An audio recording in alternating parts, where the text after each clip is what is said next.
You guys, I'm going to show you guys how to make a really quick, easy, dirty bass. It's so easy to do.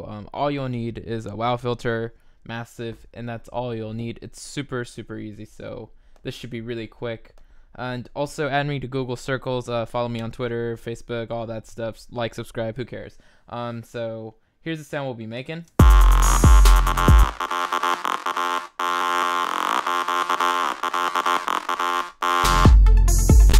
So let's see, let's just get into it. So I guess I'll show you what notes I'm playing. So I'm playing this kind of in a higher octave, so like F4 and F3. So, and you notice how I kind of overlap some notes and stuff because I have a little bit of a glide thing going on. So it's really cool to play it like that. And let's just get out of this and go into massive. So this is a really easy preset I made the other day. I was just doing a collaboration with somebody, and I made this bass on the spot, and it's really simple. It's just one oscillator. It's a square saw wave 1.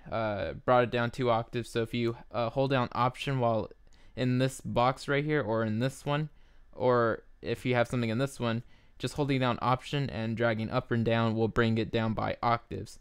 So I'll demonstrate like here. So see how I'm quickly going up and down octaves. That's just holding down Option. So again, just bring that down 2 octaves, drag in an envelope 1, put it here, drag it down an octave, put all these parameters up all the way. So, and make sure you bring this filter, or you set it to filter 1 completely. So very simple right there. We'll get into the envelope right now. So the envelope, just make sure it matches mine. So quickly to get that, bring the attack all the way down, level up all the way, decay up all the way, level kind of around here, and release to be somewhere pointing above this box. And let's do voicing real quick. So you just want to have your this is a 16:1 monophone, and make sure legato's on. You can pan position it if you want. I just want mine to be sort of mono. I have some feedback here.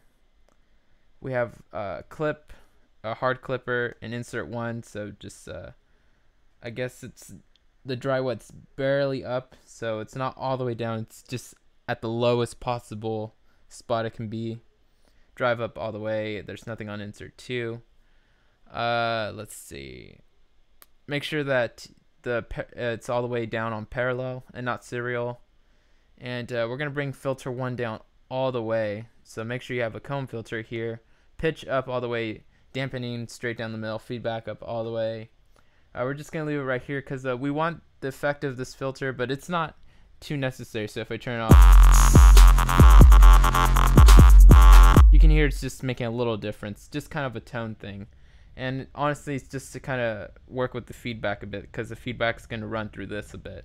I think so. I think my routing is like that. So feedback enters. Oh, well, not really. So I guess if you want to match my my routing, you can go ahead and do that, but I just created this from a new sound, so it shouldn't matter.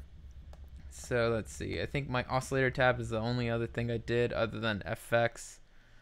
So I know this is kind of going a little bit out of order, but whatever. So notice that the glide's slightly up, kind of pointing at the E. It's on rate. I turned on the oscillator phases, and I phased my first oscillator slightly, so it starts from this point in the phasing every time. And let's go into the last few things. And I have a low pass here if you want to copy that, if you're going to be going in between these two filters, but it's where we have this routed all the way to 1, so it's not going to matter. So we have a tele tube. It's dry, wet, and drive are up all the way. Reverb, we have just a little bit dry, wet, a little bit of size, densities all the way down, colors all the way up. EQ, low shelf is all the way down, boost is all the way up. Frequencies kind of pointing at the U and E. High shelf is sort of around, I guess, 2:30, 3 o'clock almost. So that's everything I did here inside of Massive, I believe. So I did voicing, oscillator tabs, filters. Yep.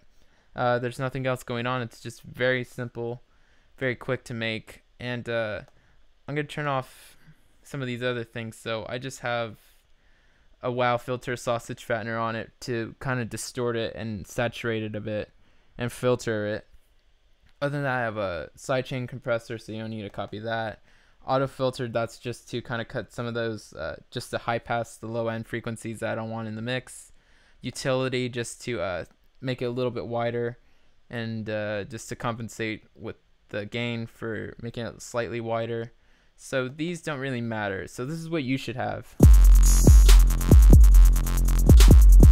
It sounds like a very simple, basic, boring sound, but these basic sounds allow you to then process it and make it really fat. Because if you have a really distorted fat sound out of massive, that's good, but then you can't really shape it with other things so much because it's already so dirty. So when you have a clean sound, you can really make that as dirty as you want with external plugins like the wow filter. So I'm going to turn on the wow filter, and hopefully you have this. If not, you can just filter and use distortion and other things to kind of get this kind of tone. But I really recommend this, and I'm assuming if you're subscribed to my channel, then you probably have this too, because I use this a lot. And I guess you would want to have this, or you already have it and that's why you like my channel. So first thing we're gonna do is just go to high pass. Just, I guess you can go a basic, whatever the basic patches default, I guess, in user, and you just set this to a high pass, 12 dB, set overdrive to around slightly beneath 30, cut off kind of slightly above 300, but really use your ears and kind of find the sweet spot. Reso is slightly, I guess it's pointing at 70, but maybe a little less. Let me see, I don't have any LFOs or modulators going on, so none of these are doing anything. Mixes up all the way, masters up all the way, and it's just really making a nice tone. And the sausage fattener is kind of optional, but it just adds in a little bit of that nice fatness at 81% in fatness, 60% in color, and I brought the gain down negative 25 dB. I tell a lot of people when they use the sausage fattener, because a lot of people don't use it the right way. It's a very it's a plugin you should approach with a lot of caution, because it's known for being able to destroy signals, and that's a good thing, but you have to know how to use it. So a lot of people I see will bring this fatness up and then turn down the level on their in their tracks, but you should turn down the gain here first to at least negative 15 dB, and then start playing with fatness, and then play with color, and do those kind of things. So you can see this guy right here is really pissed. He's not happy. So I have it all the way at 81, but I brought the gain down first. So that's pretty much all I did. It's a very easy, fat, simple bass, just super easy to do. So that's my quick one for you guys. I'll do my series video, probably will be the last edition of the writing portion for my series tomorrow, so catch that. It just takes a long time to do those videos, because I have to record for an hour or however long.